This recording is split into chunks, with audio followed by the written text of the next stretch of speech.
Mitt Romney's total worth stands around $264 million.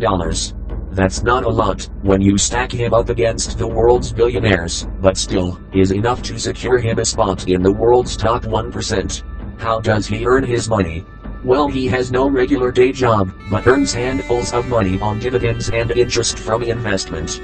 The former governor from Massachusetts makes around $68,000 just for speaking, which I find ironic, since he really has nothing to say that interests myself, and lies at every opportunity, but I'll let you be the judge. Romney has multiple degrees from Harvard in law and business, and had a very successful career at the consulting shop Bain & Company, and private equity firm, Bain Capital consulted with Obama in the government takeover of GM. Once word got out about Obama's counseling by Bain Capital, MSNBC quickly ran to cover the story up.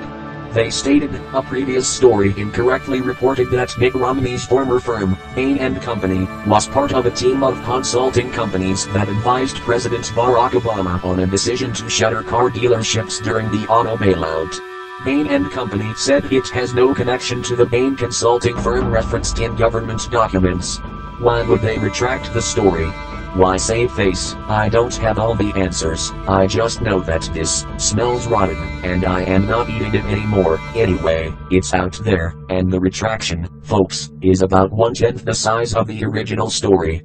But if you were aware of that, if you had seen the news, you're a blog reader, and you had seen the news story that Bain had consulted Obama, that Bain had been sought out by Obama, and that Bain had told Obama which dealerships to cut, it's not true. It didn't happen as far as MSNBC is concerned, not the Bain that Romney had anything to do with. So basically Romney is essentially a Wall Street broker brain man, not exactly what I think the country needs running it in these critical times.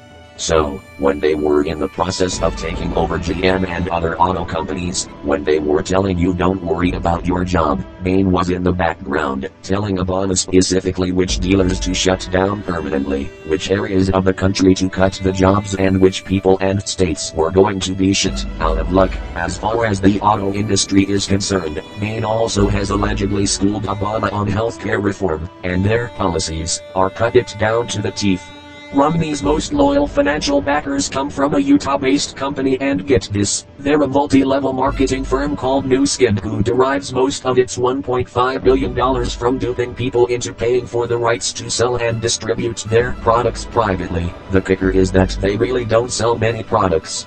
They sell licenses to sell, and in a bad job market where 1 out of 5 Americans is out of work, business is good. Most distributors can't afford to resupply themselves after selling out of their starter kit, and can't compete with upper-level marketers who sell their product through venues like infomercials and the ever-popular, as seen on TV in local Walmarts. Let's have a look at the DREAM Act. Mitt Romney openly states that he does support it.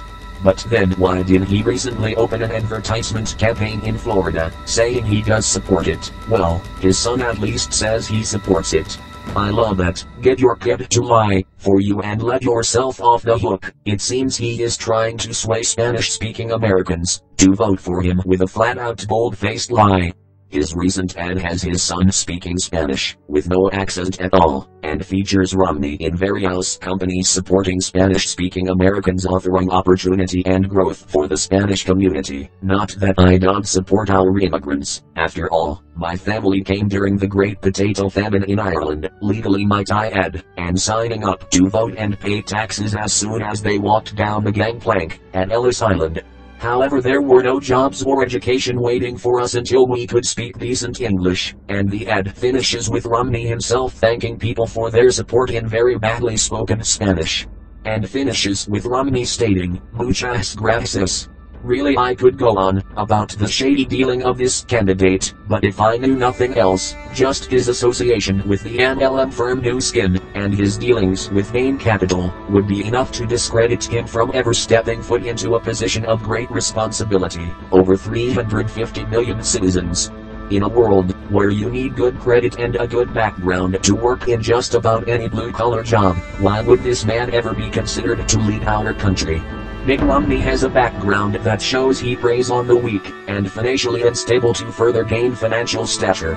I will be digging a little into every candidate's background to bring the information you need to throw your vote away in this year's upcoming rigged elections. I will post these one by one as they are completed. Thank you. I am not anonymous, I am easy to find if you know where to look. Expect me.